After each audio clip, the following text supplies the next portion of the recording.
Hello everyone, welcome back to our YouTube channel सान blog. दोस्तों, कैसे हैं आप लोग? उम्मीद करता हूं भाई अच्छे होंगे। देखिए, सबसे पहले आप सभी को होली की हार्दिक शुभकामनाएं। और भाई, आप और आपकी फैमिली को मेरी तरफ से होली की बहुत बहुत बधाई।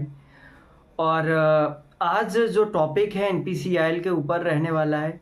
एनपीसीआईएल के एग्ज़ाम में बहुत सारे लोगों की क्वेरीज आ रही थी कि मतलब शान भाई, एग्ज़ाम सेंटर कहाँ होगा, एग्ज़ाम ऑनलाइन होगा या ऑफलाइन होगा। बहुत सारे क्वेश्चंस पुट अप किए थे, ठीक है। तो मैंने सभी के क्वेश्चंस को कलेक्ट किया। उसके बाद में मैंने ये वीडियोस बनाने जा रहा हूँ, ठीक है। तो बहुत सारे लोगों ने एनपीसीआईएल कैगा का फॉर्म अप्लाई कर दिया होगा, है ना। और बहुत सारे लोग अभी अप्लाई करेंगे, ठीक है। तो अप्लाई करने से पहले ये वीडियो देखना बहुत ज़रूरी था आप लोगों के लिए, ठीक है। तो उससे पहले अगर आप लोग हमारे चैनल पर नए हैं तो जल्दी से सब्सक्राइब कर दीजिए एंड बेल आइकन प्रेस कर दीजिए, अपने दोस्तों में शेयर कर देना। एंड मुझे इंस्टाग्राम और टेलीग्राम पर फॉलो ज़रूर कर लीजिएगा। वहाँ से आप A to Z मुझसे क्वेरी पूछ सकते हैं। भाई, सभी का रिप्लाई करता हूँ मैं, ठीक है। सभी का A to Z सभी का रिप्लाई करता हूँ, ठीक है। तो आज जो क्वेश्चंस हैं उनको बहुत ध्यान से सुनिएगा, क्योंकि आपके काम आने वाले हैं। और मैं कहता हूँ 20, 30, 40% लोग इस वीडियो को देखने के बाद में फॉर्म अप्लाई ही नहीं करेंगे, ठीक है। तो सारी चीज़ें इस वीडियो में क्लियर करेंगे। चलिए चलते हैं। देखिए, मैंने स्क्रीनशॉट लिए हैं कुछ। देखो, मैंने सुबह में एक मैसेज डाला था जो कि टेलीग्राम ग्रुप में और व्हाट्सएप चैनल में और हमारे व्हाट्सएप में ग्रुप में भी डाला था, ठीक है। कि आपको एनपीसीआईएल से रिलेटेड कहेगा फॉर्म भरने से पहले जो भी डाउट हो वो क्लियर कर लेना। पहला क्वेश्चन है, एग्ज़ाम सेंटर कहाँ होगा, एग्ज़ाम ऑनलाइन होगा या ऑफलाइन होगा, एग्ज़ाम कब होगा, ठीक है। और बहुत सारे क्वेश्चन, एनपीसीआईएल का स्किल टेस्ट कहाँ पे होता है और कैसे, एनपीसीआईएल टेक्नीशियन का वर्क क्या होता है ना। ये सारे क्वेश्चंस आए मुझे, टेलीग्राम पर आए, व्हाट्सएप पर भी आए। तो बहुत सारे लोगों ने मुझसे पूछा।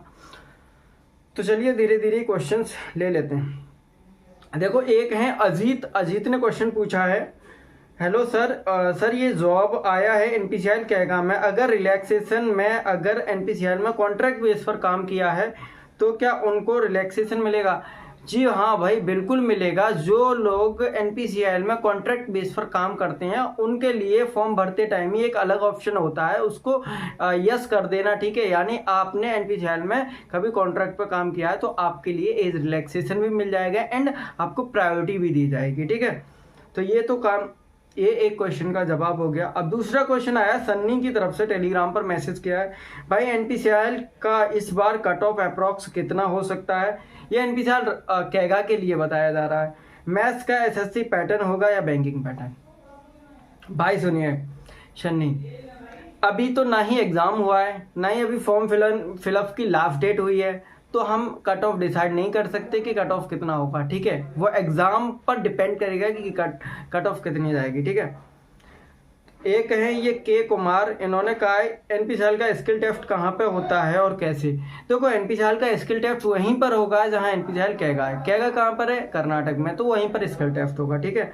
और कैसे होगा वो सारी चीज़ें जब आप असिस्टेंट ग्रेड 1 का एग्ज़ाम क्वालिफाई कर लेंगे तो हम बता देंगे, ठीक है।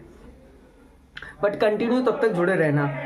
नंबर 2 क्वेश्चन पूछा है इन्होंने, एनपीसीआईएल इन टेक्नीशियन का वर्क क्या करना होता है? देखो, वर्क टेक्नीशियन और प्लांट ऑपरेटर का वर्क क्या है, मैं एक लास्ट में वीडियो अटैच कर दूंगा, इसी वीडियो के लास्ट में, उसमें देख लेना। उसमें पूरा एक वर्क प्रोफाइल के बारे में बताया गया है कि एनपीसीआईएल में वर्क क्या होता है टेक्नीशियन का, ठीक है। और एनपीसीआईएल टेक्नीशियन का बेनिफिट्स क्या क्या मिलते हैं, ये सारी चीज़ें, सैलरी वगैरह, ये सारी चीज़ें मैं आगे वीडियो में बता दूंगा। आज गाइस देखियो, वीडियो रोकनी पड़ी क्योंकि बिल्डिंग में हमारी में होली खेल रहे हैं हमारे फ्लोर पर, लेकिन मैं जो हूँ मैं अपने रूम में बंद हूँ, ठीक है। और देखिए, तो चलिए कंटिन्यू करते हैं। एनपीसीआईएल टेक्नीशियन में ज्वाइन किए कोई कैंडिडेट संपर्क हो तो इनके साथ इंटरव्यू चैनल पर लेके आइए। भाई, कॉन्ट्रैक्ट तो बहुत है, ठीक है।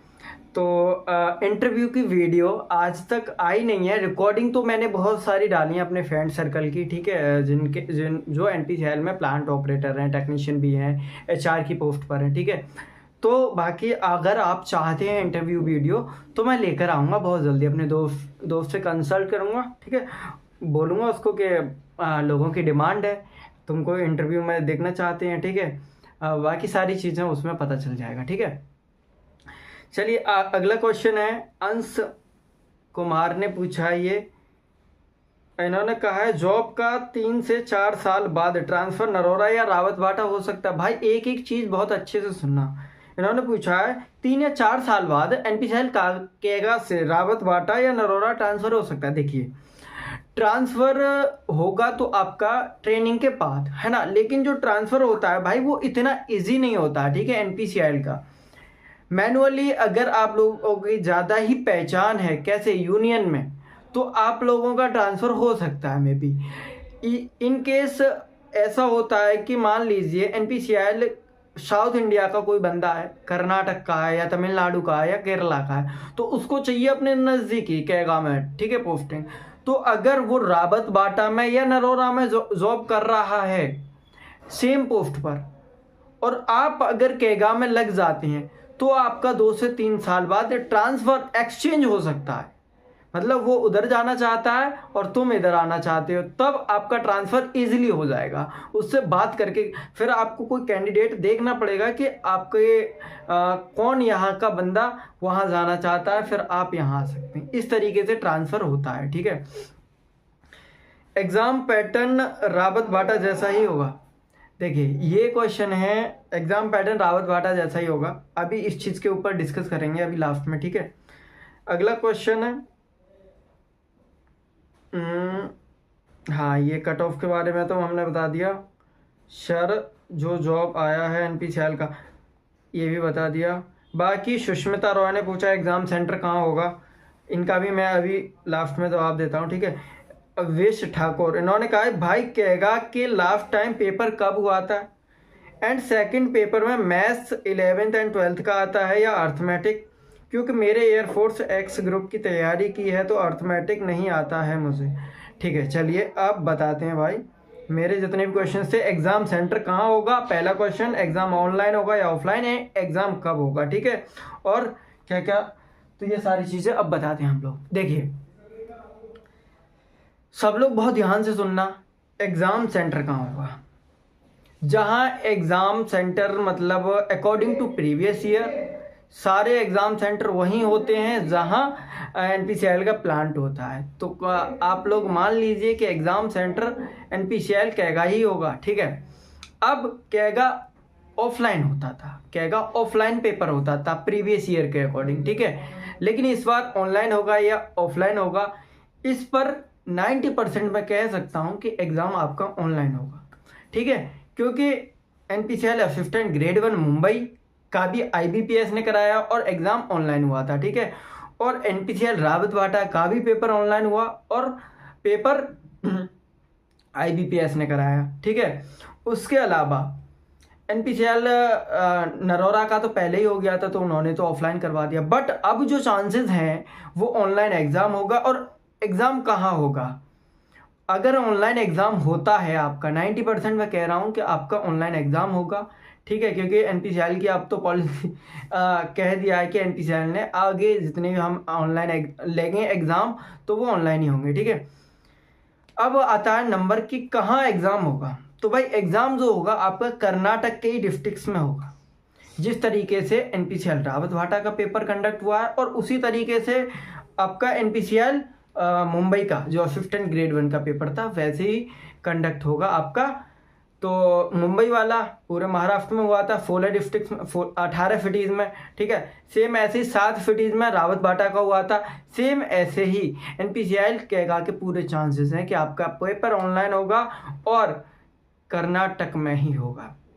अगर आप पॉसिबल है, देखिए पॉसिबल है, आप वहाँ जा सकते हैं, आप वहाँ रह सकते हैं साउथ इंडिया में, तो आप जाइए। एक और भाई का एक क्वेश्चन था कि भैया साउथ इंडिया में बहुत सारे लोग कहते हैं, शायद अभिषेक नाम है उनका, यूपी से इलाहाबाद से कमेंट किया था, तो बोल रहे थे कि भैया ये बताइए एनपीसीएल जो कैगा है अगर उसमें बाई चांस हमारी जॉब लग जाती है तो साउथ इंडिया में जॉब करना बेटर रहेगा या नहीं, क्योंकि वहाँ नॉर्थ और वेस्टर्न साइड वालों को ज़्यादा प्रायोरिटी नहीं देते, ऐसा उनका मानना है। तो भाई ऐसा कुछ भी नहीं है। हाँ ऐसा होता है थोड़ा बहुत भेदभाव तो भाई होता है। अगर आप यहाँ से हिंदी मीडियम वाले हैं, देखो हिंदी नॉर्थ में मोस्टली हिंदी बोली जाती है लैंग्वेज है, ठीक है, लेकिन वहाँ पर आपकी मलयालम तमिल जो भी है वहाँ बोली जाती हैं, तो थोड़ा बहुत वो लोग भेदभाव करते हैं। बट ऐसा नहीं है कि NPCL में जाने के बाद में आपको कोई निकाले, ऐसा बदतमीज़ी करे, ऐसा कुछ नहीं है, ठीक है। तो भाई यही क्लियर है कि NPCL कर्नाटक में ही पेपर होगा। फॉर्म अगर NPCL ये कर देता है, देखो NPCL हर बार चेंजेस ला रहा है अपने आप में, ठीक है। बाई चांस ये भी हो सकता है कि NPCL हो सकता है कि अदर स्टेट्स में एक एक सेंटर बना दे, बट ये इसकी चांसेस बहुत कम है, इसके चांसेस बहुत कम है कि अलग अलग स्टेट्स में सेंटर बनाए, ठीक है।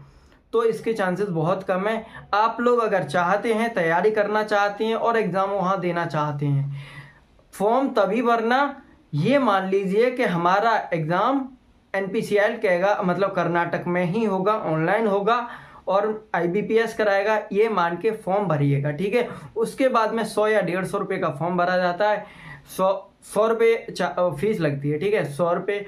और ऊपर से बहुत सारे लोगों की क्वेरीज आई थी कि भाई क्या हम अकेले बंदे 2-3 पोस्ट के मल्टीपल पोस्ट के लिए अप्लाई कर सकते? बिल्कुल कर सकते।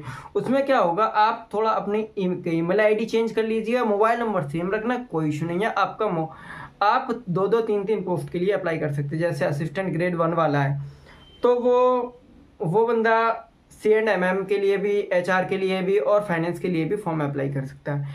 और अगर आप एलिजिबल हैं तो आप प्लांट ऑपरेटर के लिए भी फॉर्म भर सकते हैं। अगर आपके पास ITI भी है तो आप लोग मेंटेनर के लिए, लेकिन तैयारी अगर होनी चाहिए ना तभी भरना ज़रूरी है, ठीक है।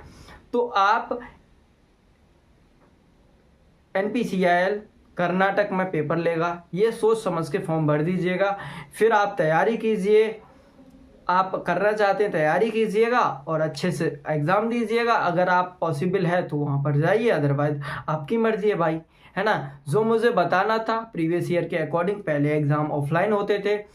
NPCL कहेगा का असिस्टेंट ग्रेड 1 का तो पेपर है मेरे पास और प्लांट ऑपरेटर का भी है, तो आप लोगों को बहुत जल्दी हमारे चैनल पर देखने को मिल जाएगा, ठीक है। तो ये थी आज की वीडियो। और कोई अगर कुछ भी रह गया हो तो आप लोग कमेंट सेक्शन में मुझसे पूछ सकते हैं, ठीक है। हाँ, लास्ट चीज़ कि NPCL एग्ज़ाम कब होगा।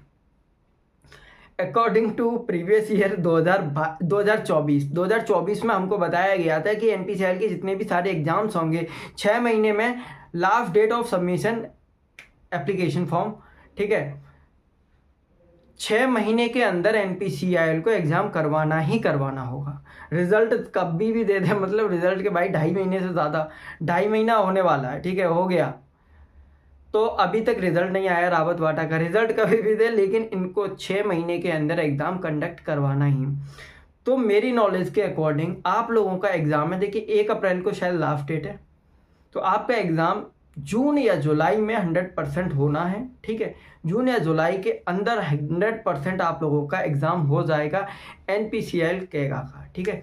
तो ये चीज़ें बहुत ज़रूरी है आप लोगों के लिए। अब आप लोग फॉर्म अप्लाई कर सकते हैं। फॉर्म में अगर कोई भी मिस्टेक आ रही है तो मैं फॉर्म अप्लाई की भी वीडियो बना दूंगा, जिससे आप लोगों को हेल्प मिल जाए। और अगर किसी को फॉर्म भरने में प्रॉब्लम हो रही है तो मैंने टेलीग्राम ग्रुप में 2 से 3 दिन पहले एक शाइवर कैफ़े वाले अपने टीम मेंबर का नंबर भेजा था, मोबाइल नंबर डाल दिया, उनसे आप लोग कॉन्टैक्ट करके आप लोग फॉर्म फिलअप करवा सकते हो, ठीक है।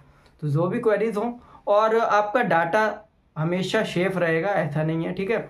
बहुत सारे लोग मतलब फॉर्म भरने का काम मैंने उनको दिया है, आपको जो भी प्रॉब्लम होगी वो सॉल्यूशन कर देंगे, ठीक है, फॉर्म भरने से रिलेटेड। तो आप लोग उनसे कांटेक्ट कर सकते हैं।